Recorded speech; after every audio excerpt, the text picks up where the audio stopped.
Hey, what's up, guys? Welcome back once again, friends. The story we are going to explain today will make you realize how it feels when someone falls in love for the first time. So, let's begin. The story introduces a boy named Tang, who is taking a long time to get ready. Just then, his friends come and tell him that the bride has been waiting for a long time, meaning that today is his wedding day. But how did all this happen? Who is Tang? And what kind of love am I talking about? To understand this, we need to go back to 1994 when Tang was in school. Tang had no interest in studying. He had a few friends, including a very fat one named John, one who always slept, and another named Han, who was always fighting with him. Despite their differences, they were good friends and never said anything bad to each other. They had many differences, but one thing in common: Jia. Yes, Jia, the class topper, who was not only smart but also incredibly beautiful. Because of this, the whole class wanted to talk to her. But Tang was not particularly interested in her because he didn't like girls who were always busy with themselves and had no concern for the world. One day, while making noise in class,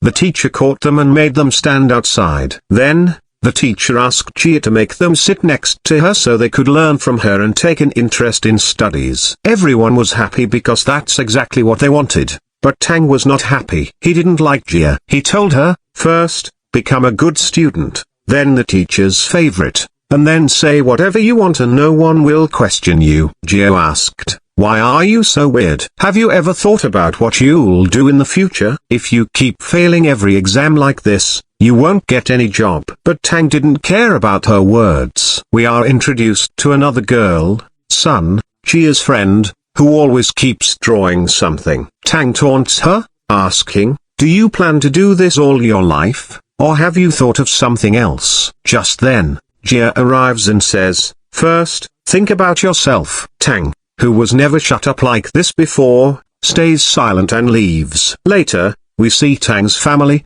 who are very chill about him. They don't care much about his studies. Meanwhile, every boy in school tries to impress Jia. Some show magic tricks, some invite her to concerts, and one even stands outside her house at night playing the flute. But instead of being impressed, Jia becomes more and more annoyed. Everyone was trying something except Tang. One day, during an English class, the teacher asked everyone to take out their books. Jia realized that her younger sister had mistakenly put her book in Jia's bag instead of her own. Now, she would have to stand in front of everyone in embarrassment. But Tang didn't let that happen. He gave her his book and took the punishment himself. During lunch break, Jia thanked him and asked why he didn't want to study. He replied, "If I start studying, you will lose your top rank in the class. I care more about you." Hearing this, Jia laughed, and then the classes resumed. After school, Jia met Tang outside and offered to help him study. She gave him a workbook with marked numerical problems and an assignment to complete. She said, "If you do this, I will talk to you more because I only talk to those who study." Although Tang didn't like her because he disliked nerdy girls, he still completed the assignment that night and submitted it the next day. Jia saw it and said, "Good, but next time, write answers from the textbook because there are too many mistakes." Later, we see Jia and her friend shopping. Her friend asks, "Why are you so interested in Tang?" Jia replies, "It's nothing like that. The teacher asked me to help him, so I gave him the assignment." That night, Tang continued studying, struggling with the workbook. His mother was very happy and praised him for working so hard. By morning, he had finished it and handed it over to Jia the next day, shocking all his friends. But he was so exhausted that he slept the whole day. For the next few days, Tang continued studying hard, so much so that even his neighbors were disturbed by his loud English reading. One day, the teacher announced that there would be a test next week. When the results came, Tang scored surprisingly well, leaving the entire class shocked, especially his friends. But Jia knew the reason behind it. Tang told Jia, "Do you know that everything we're studying now will be useless in 10 years? We will have to do something on our own." Jia responded, "Not everything needs to have a reward. Some things, like studying, are just necessary." They both smiled and kept talking for a long time. Meanwhile, Tang's friend, who had been trying to impress Jia for a long time, asked Tang to write a love letter for him in exchange for a year's worth of soda. Tempted, Tang agreed. When Jia received the letter, she immediately recognized Tang's handwriting and mocked his vocabulary. She said, "I only like boys who are better than me in studies." This hurt Tang's ego, so he challenged her, "If I score higher than you in the next test, you'll have to tie your hair in a ponytail because you look better that way." Jia smiled slightly and said,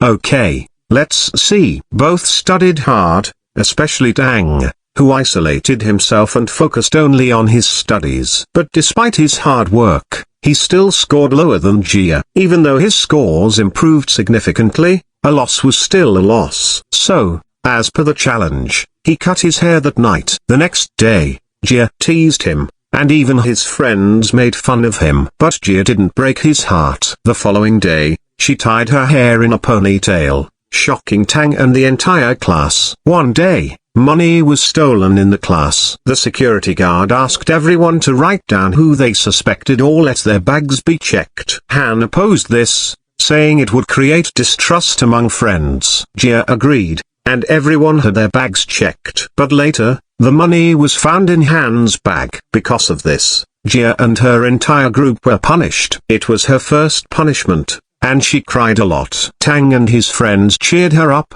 telling her she did the right thing. They cracked jokes until she finally smiled. Years passed. The students finished high school, gave their entrance exams, and went on a trip together. Jia's friend asked, "Who do you like among them?" Jia whispered in her ear, "Tang." They both laughed. During college, Tang and Jia kept in touch. One Christmas, they spent the whole day together. Jia warned him, "I am not the same at home as I was in school. I get angry over small things." Tang replied, "I don't care." They wrote wishes on a balloon, and Tang wrote that he wished Jia would always be his. To prove himself worthy of Jia, Tang started learning kung fu. But when Jia saw him getting beaten in a competition, she was upset. They argued, and Tang said he would do whatever he wanted. They stopped talking, and 2 years passed. During an earthquake, Tang called Jia after years. She was surprised and asked why. He said, "After being with you for so many years, if I don't call you, who else would I call?" Eventually, they moved on. Jia never got into a relationship with anyone else. Tang became a writer, and his life story was what we were watching. Jia's friend Sun, who always drew, became a successful artist. And that's how the story unfolds.